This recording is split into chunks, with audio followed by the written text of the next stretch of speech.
Howdy doody, my name is Susie, and today I thought I would share with you a recipe for a cracked heel balm. And this is not only a healing balm, but it's also a softening balm. Now I got this great book from a dear friend for Christmas. Obviously they know me well because it's Beeswax Alchemy by Petra Honored. And it's filled with great information about bees. Also got a lot of great recipes for balms and bars and scrubs and lip balms, and it's been really interesting reading. So I did make one of the recipes. So this cracked heel balm recipe, I've adapted it from one of the recipes in the book. And I made it into a trial size. So I made it into a 1 ounce total end product, and I was able to use that for 2 weeks. And I did the trial because I didn't want to waste products if the end result didn't actually work. So I used it for 2 weeks and I really loved the result. I loved the way that my feet felt, and it definitely did soften the heels. Now you can't just apply the balm and expect cracked heels to go away. It's not like magic. So there are a couple of other things that you need to do prior to applying the balm. But for now, I'm just going to show you how to make the balm. It's very straightforward. Anyone can do it if you've got the ingredients. So for this recipe, we're going to need beeswax. We're going to need some tea tree oil, vitamin E, some coconut butter, coconut oil, almond oil, calendula oil, a double boiler, a stick and a measuring cup, a vessel to dispense your cream into, and a scale. Now I needed to buy some beeswax, and of course you can order it online, but I called my local beekeeper and I asked if he had any wax. He did, letting me know that he did have some, and I was lucky enough to buy this pound of fantastic beeswax. We're at the honey house. We got tons of snow. Oh, this is nice. There's the beehives. Self-serve. This is nice. Look at buckets of honey. Creamed honey. It's nice. Beautiful. Oh, look at beautiful candles. Fantastic.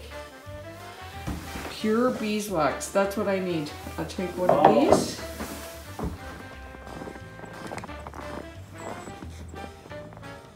It's a wonderful place to come and pick up all your honey.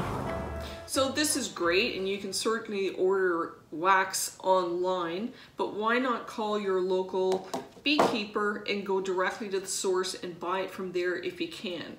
So a couple of notes on the beeswax. So they call natural beeswax in its yellow state. This is the natural color of the wax. If the beeswax comes in white, then it's been bleached and altered. So if you're looking for a natural product, get the natural beeswax, the yellow beeswax. And in terms of storage, it's gonna take me years to go through this bar. And I just wanted to show you that I've got wax which I purchased at various years. This wax I bought about 10 years ago, and this wax I bought about 5 years ago. And show you the difference in color. So this is recent, this is from 5 years ago, and this is from 10 years ago. So as you can see, the color darkens, but the properties are still there and it still works. And beeswax in this particular recipe is not only going to solidify our end product, but it also is going to add a barrier to our feet that's going to hold in the moisture. So this is a very necessary ingredient in this recipe. So as I said, I'm sharing with you the trial size recipe. I'll link to this video the recipe for the 5 ounces, which is the full jar. But 1 ounce, like I said, will last you 2 weeks, and you can try it out without wasting too much of your time or product if you really don't like it, but I think that you will. So all we're going to need is a double boiler, and honestly the hardest part about this recipe is actually measuring everything out. So I've rounded off some of these amounts because some of them were too minute to be able to, for my scale to capture. The other thing that I just wanted to mention briefly is that in order to create 1 pound of beeswax, it takes about 450 bees in their lifetime to produce this much. One average bee in their lifetime will produce 1/7 of a teaspoon of honey. So you can imagine how many bees, how much they work in order to create this pound. So definitely this is something to be valued and appreciated. So for a recipe, and I've pre-measured things, like I said, the hardest part is really weighing things out, and you do have to weigh them out. We're going to start off with a double boiler, and all I'm using is a little pot. I'm going to fill it up halfway with 1 inch or 2 inches of water, and I'm just going to use my measuring cup as the double boiler. I can hold up the cup so it's just a little bit above the water, and I just find this is the easiest way to mix up such a small amount. The other thing that you want to do before you start creating your recipe is you want to make sure that you have something to hold the final product. And you can buy these little, I think they're condiment, little Tupperware plastic containers. And this is what I used when I started off, and it was just easy. But I'm going to, and this will hold approximately 1 ounce of product, which is what we're producing. But now that I've tested the recipe and I've used it for 2 weeks and I love it, and I didn't actually realize how much I liked it until I ran out about a week ago, and I really miss it. So now I know that I really do like it. So I bought something that's a little bit more permanent, and that's just this little pretty crystal container that I'm going to pour myself into, and I'm going to leave this by my bedside because trust me, if you've got your product handy where you can apply it, then you will. I just use an old knife to chop up the wax. The smaller the slivers, the quicker it will melt, which is what you want. So like I said, I've taken the recipe and I've turned it into a trial size recipe. So I need to read the measurements because it's too much to memorize. The thing we're going to do is just weigh out our ingredients. So I'm going to put it right in my measuring cup because that's what I'm going to melt it in. And I'm just going to bring it back down to 0. And for the first ingredient that I'm going to add is my shaved wax. And I'm using 5.8 grams, approximately 6 grams. And the next thing I'm going to add is my cocoa butter. And for my cocoa butter, I'm going to need about 10 ounces, 10 grams. And then to that, we're going to add our coconut oil. And for that, we're going to need 7 grams. So I'm going to just tare and just add it until I've got 7 grams. Oh, that's exactly 7 grams. Good eye, good eye. So 7 grams of the coconut oil. So these are the 3 ingredients that we're going to put over the double boiler, and we're going to melt it. And when it's melted, then we're going to add the next ingredients. Tare, bring it back down to 0. So now we are going to need 3 grams of calendula oil, and calendula oil is healing. So if you've got cracked heels and you have little sores or little cuts, the calendula oil is going to take care of that. 3 grams. Whoop. And if you want to learn how to infuse your own calendula oil, I have a video on that. It's very easy. And this is one thing that you want to have in your cupboard because you're going to be using it to make all kinds of great products. So next, we want 3 grams of sweet almond oil.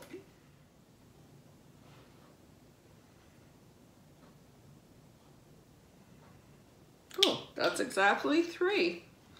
My goodness, I'm getting very accurate. And then to that, we're just gonna add 1 capsule of vitamin E.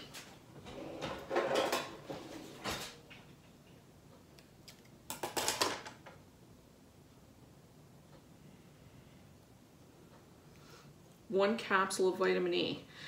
So now we have our oils. The only thing that is left is the tea tree oil, but you don't add the essential oils until the very end, once the product is a little bit cooled down. Otherwise, you will destroy the beneficial properties of the essential oil. So we're going to melt our butters and wax, and then we're going to add our oil. So let's go over to the stove. So I have my water bubbling, and I'm just going to add my measuring cup to it. Turn down the heat a little. So I've got it on low, and it's only been a minute, and you can see how quickly these are melting. I'm only using this method because I'm only making an ounce. It's such a small amount, but if you were going to make the full 5 ounces, then you would definitely need to use a double boiler, a proper double boiler. So it's been about 3 minutes and our wax and our butters are totally dissolved. So now that our wax and our butters are melted,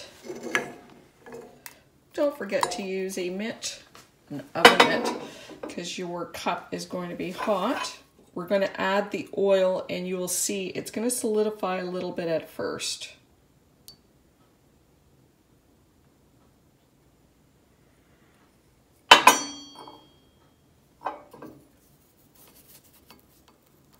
So you can see it gets a little bit solid, but then it quickly clears up. So now we're going to go over to the other station. We're going to let this cool down a little bit and then add our essential oil.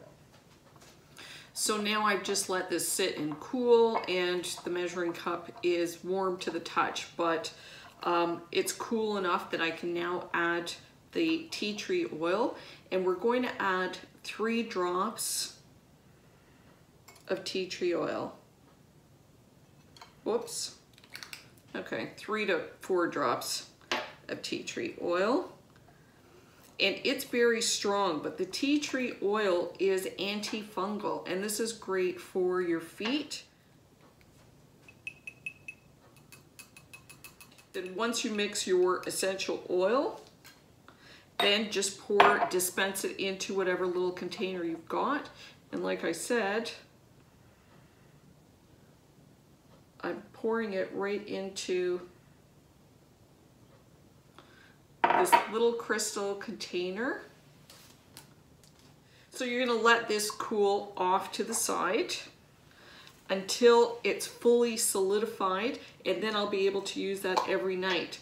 But before you use this every night, and this is not going to magically heal your heels, you need to prepare your feet to open them up and remove some of that dead skin cell in order to allow your feet to be more receptive.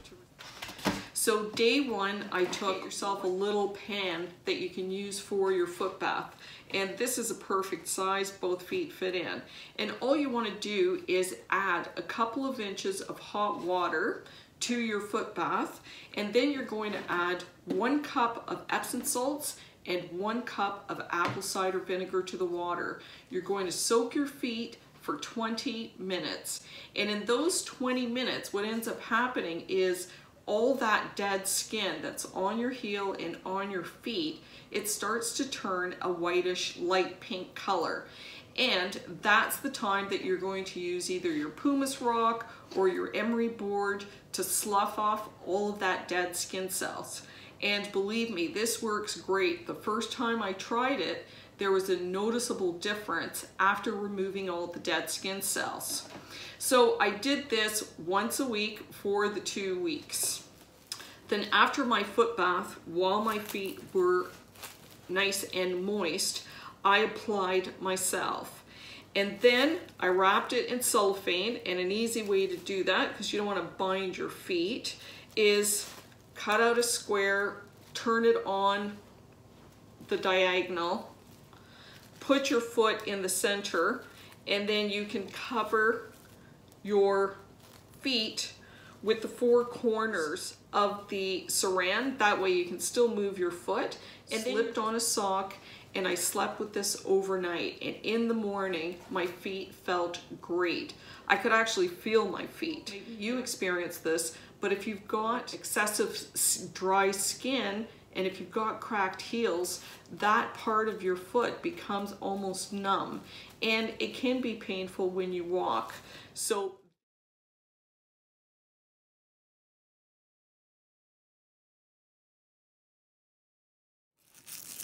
day one.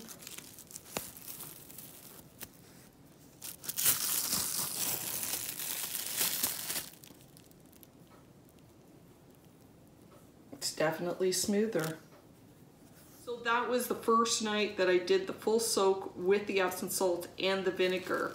Then for the next 6 nights, I still applied the cream, but I soaked my feet for 5 minutes in warm water before going to bed. I applied the salve, I wrapped my foot, and I went to bed. So I did this with the plastic for the first week. The second week, I just applied the salve before going to bed, and you can either put on socks or not. So for the Epsom salt and vinegar soak, I did it a second time on the 7th day, and then for the following week, I went ahead and just applied the salve at night. Sometimes I wore sockets, sometimes I didn't, and I found that as time went on, I was using less and less of the salve, and my foot was absorbing more and more of the moisture. So the skin was getting softer and softer.